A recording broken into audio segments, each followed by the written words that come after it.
السلام عليكم ورحمة الله وبركاته. ازيكم يا حبايب قلبي؟ عاملين ايه؟ يا رب تكونوا بخير وفي احسن حال. برحب بكم من مطبخ ام انس، يا رب اكون عند حسن ظنكم دايما وعجبكم. وتعالوا بقى بينا النهاردة نعمل شوية سندوتشات وشوية حاجات كده. بصوا بقى، ما بنستغناش عنهم. عندك لفة جلاش، هاتيها وتعالوا ورايا. هتعملي بيها ايه يا ام انس؟ هنعمل بيها شاورما. شاورما في الجلاش يا ام انس، مش عيش كريب او عيش شاورما حتى، لا، ولا ده ولا ده، شاورما في الجلاش. تعالي بينا حبايب قلبي كده نبدأ الوصفة بتاعتنا بسم الله ونصلي على الرسول عليه أفضل الصلاة والسلام. ونجيب بقى كده، ده حبايب قلبي صدر من الفرخة، صدر فرخة واحدة، تمام. قطعته كده شرايح صغيرة خالص زي ما انتوا شايفينها كده. وهتبلها دلوقتي بقى وارميها في التلاجة فترة على حسب ما انتوا حابين بقى تضيفوها في التلاجة قد ايه. لو في الشتاء طبعا مش عايزة تضيفيها في التلاجة ما تضيفيهاش، انما الوقت خلاص الجو حر والصيف دخل وكده، فمش هينفع ان احنا نسيبها بره، تمام. هنبدأ نحط بقى التوابل بتاعتنا اللي هي عبارة عن اي توابل عندك موجودة في البيت، ما شرطش توابل معينة طبعا، بس بنضيف عليها حبايب قلبي آه زي ما قلت الموجود عندك. بس اساسي طبعا معانا الفلفل الاسمر وشوية الكمون وكده يعني. عليهم بقى حبايب قلبي علبة من الزبادي، وعليهم عندي كمان اضافات كده مش اساسية، تمام. عندي الصويا صوص مش اساسي، وعندي كمان دبس الرمان مش اساسي، والمستردة ديت مستردة. الحاجات دي كلها لو مش موجودة عندك حبيبة قلبي مفيش اي مشكلة، مش اساسية خالص، تقدري تستغنى عنيها. بس بدل موجودة عندي اضفت منها يعني على الفراخ بتاعتنا كده. بصوا بقى حبايب قلبي، تقليبة كده جميلة كده، كله يندمج في بعضه، والفراخ كمان تشرب من التتبيلة بتاعتها الرائعة ديت. وزي ما انتوا شايفين بالمنظر تكون جاهزة بقى في تتبيلتها بحالها بالجمال ده. نقدر ان احنا نحطها في التلاجة بقى فترة قد ايه يا ام انس؟ على حسب ما انت بقى مستعجلة. لو مش مستعجلة وحابة ان انت تعمليها يعني في اوقات فراغ وكده، يلا سيبيها في التلاجة يوم بحاله. اكتر من كده لا طبعا. وفي نفس الوقت عايزين ايه؟ مستعجلين ومش حابين ان احنا نحطها في التلاجة يوم بحاله، طيب تمام، اقل حاجة ساعة كده في التتبيلة بتاعتها. ما تحطهاش بقى جوه التلاجة، سيبيها برا علشان ايه؟ البرودة طبعا بتحتفظ بيها فمتخليهاش تدوب اكتر بسرعة في التتبيلة بتاعتها، فسيبيها برا بقى الساعة ديت لو انت حابة تشتغلي بيها. انا هنا حبايب قلبي عملتها على بياز وسبتها لتاني يوم، وجاه معانا تاني يوم كده فكتها ولقيتها بالمنظر اللي انتوا شايفينه ده، جميلة جدا وشاربة كمان من البهارات بتاعتها اللي انا اضفتها ليها، ومش مخلية بصوا تحفة، كلها صفرة في صفرة ازاي. في الوقت ده حبايب قلبي بقى باخدها معايا كده، وبجيب طاسة كده او قلاية حلوة يعني كده، تيفال اي حاجة عندك، اهم حاجة ان انت تكون ايدك فيها باستمرار تقليب دايما كده يعني. تعالوا بينا حبايب قلبي بقى نشوف هنعمل ايه في الطاسة بتاعتنا دي. حطيت كده معلقتين من الزيت بالظبط، وعليهم كمان معلقة كبيرة من السمنة البلدي، تمام، تخلي الاكل ريحته جميلة جدا. ويدوب يسخنوا كده بقى يعني يكونوا سخنين جدا، انزل عليهم فورا بالفراخ بتاعتي المتقطعة بالمنظر الجميل ده، زي الشاورما اللي بتتعلق على السيخ بالظبط، تمام. في الوقت ده حبايب قلبي بقى زي ما انتوا شايفين كده ايديا ما تشلتش منها، تقليب تقليب تقليب باستمرار، تقليب باستمرار، تمام. حبايب قلبي بفردها كده بقى في قاع الصينية، وبسيبها ان هي تاخد معايا لون من تحت، تاخد لون ذهبي كده جميل جدا وردي، ايوه هو ده المطلوب اثباته، الالوان الجميلة كده، وان هي خدت معاكي لون جميل كده. والريحة بقى يا جماعة ما اقولكوش على شوية التتبيلة اللي هي اتحطت فيها، غيرت طعم الفراخ كتير كتير كتير يعني مش عايزة اقول الجمال ده كله بقى. اخد معايا اللون اللي انت شايفينه ده اهو، يبقى كده تمام حلو اوي زي العسل. مش هاخد منه حاجة تانية بقى اكتر من ان انا هضيف عليه شوية من طرنشات البصل وشوية من الفلفل الاخضر. بس طبعا طرنشات البصل اول ما تدخل هتعمل معايا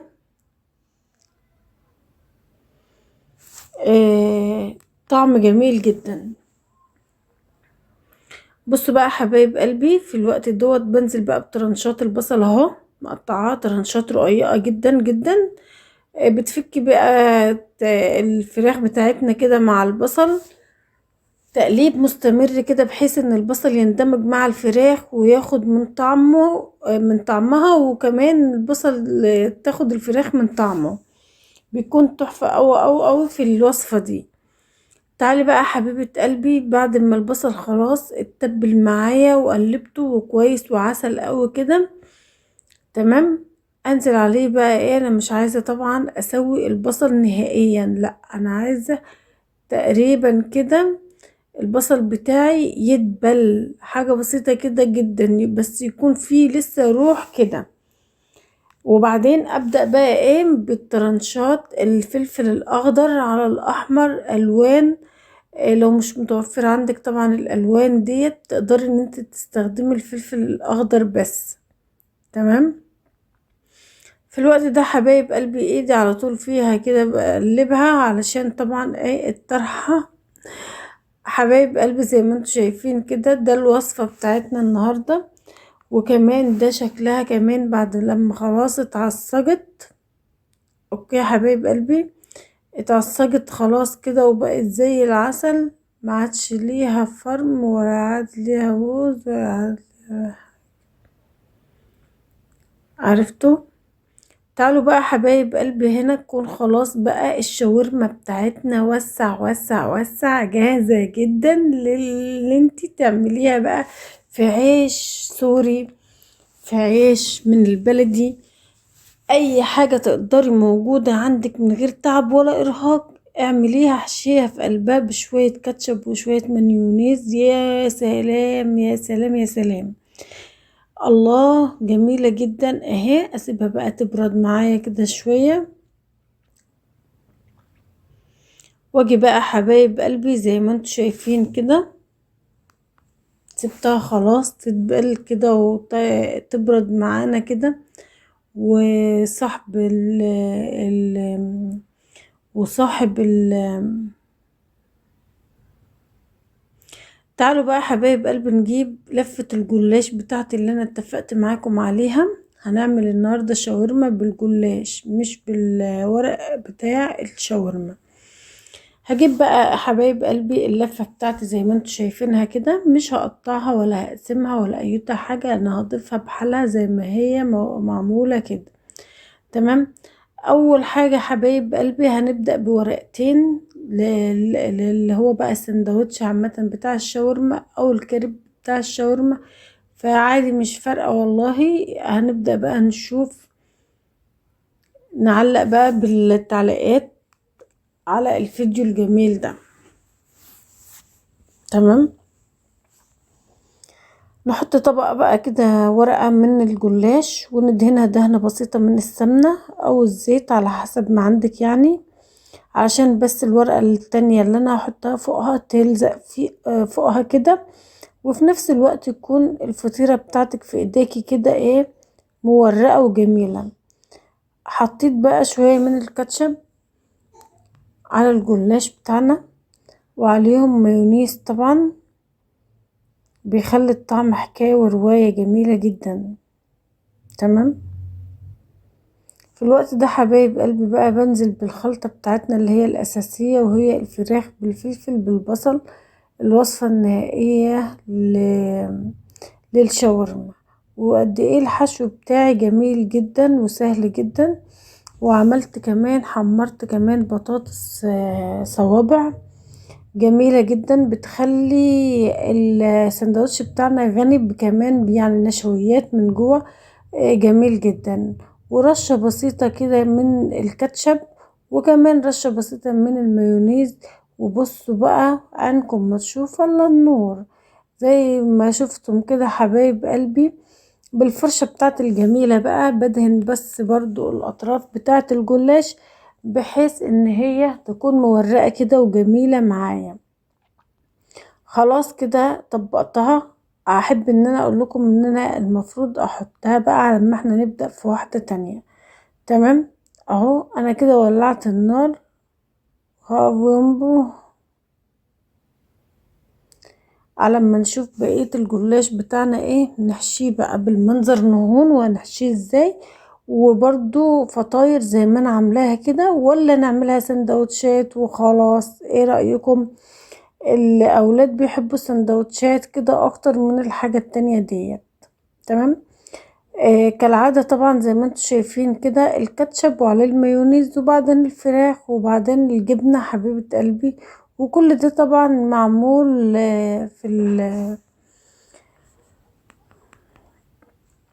كل ده طبعا ايه معمول قدامكم اهو واحدة واحدة زي ما انتم شايفين كده. ايه رأيكم في الكمية بتاعت السندوتشات بتاعتنا؟ وايه رأيكم كمان في الحشوة بتاعتنا؟ كتيرة وحلوة ومالية مركزها كده ما شاء الله. والجلاش كمان حبايب قلبي نوعه جميل جدا وطري جدا، ويعني ايه ما طري كده.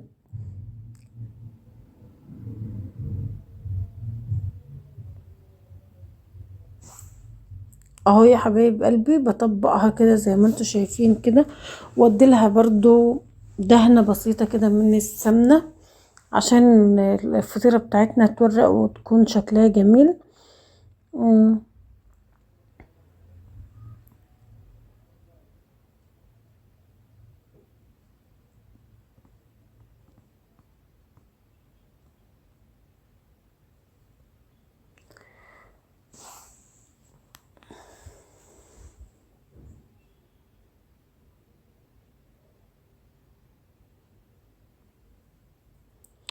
زي ما انتوا شايفين كده حبايب قلبي بقى، بدأت ان انا اعمل بقية الكمية معايا اهو واحدة واحدة معاكم.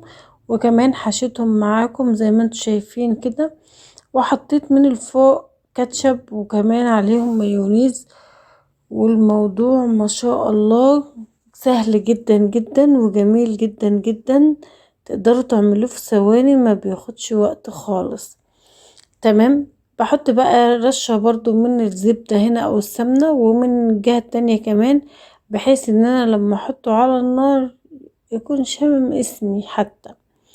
المهم حبايب قلبي تعالوا بقى كده في طاسة على النار، وادهنها دهنة بسيطة كده من السمنة، بحيث ان الاكل اللي انا هحطه السندوتشات اللي انا هحطها او الحاجة التانية ديت تكون خلاص خدت لون معايا، وتكون زي عليكي اقولك ايه بس جميلة جدا. تسلموا هنا وهي تاخد جميلة جدا. حط بقى حبايب قلبي كده الجلاش بتاعي زي ما انتوا شايفين كده في قاع الصينية على الفرن، واخلي النار بتاعتي هادية زي ما انتوا شايفة كده حبيبة قلبي. وهدي النار عليها، يعني اسيبها زي ما هي هادية كده احسن. وكده هتحمر لي بقى ايه الفطير بتاعي من الجنب ده للجنب ده. احسن حاجة على فكرة جميلة جدا. النهاردة ابهرتني ان الجلاش موجود، وحبيت ان انا اعمل حبة شاورما وكده يعني. فاتبسطت جدا وقلت خلاص هعملها ان شاء الله بقى، لاني كنت اتفاعل كتير. اه حبايب قلبي زي ما انتوا شايفين كده الفطير بتاعنا خلاص تمام كده اعتبر بيخلص، لان انا نقفلهم بسرعة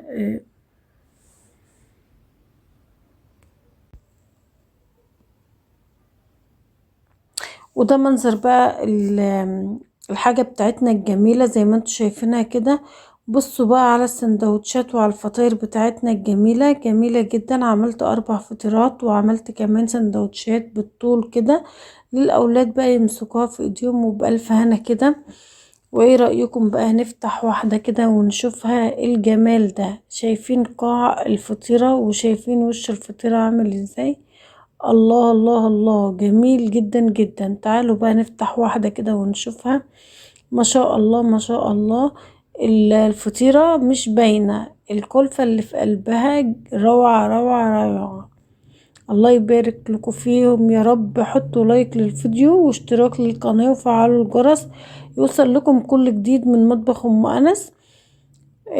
بصوا بقى الجمال ده كله من لفة جلاش بس وصدر فرخة بس. عملت احلى شاورما في الدنيا، ولا الحوجة للمطاعم والاسعار الغالية. لا لا لا لا لا، انسي كل ده وحضري كل حاجة موجودة في بيتك وقرن شطة معاهم بقى كده. والله الله الله، عيش الدور بقى وجميل جدا. بصوا الكلام ده جميل جدا جدا.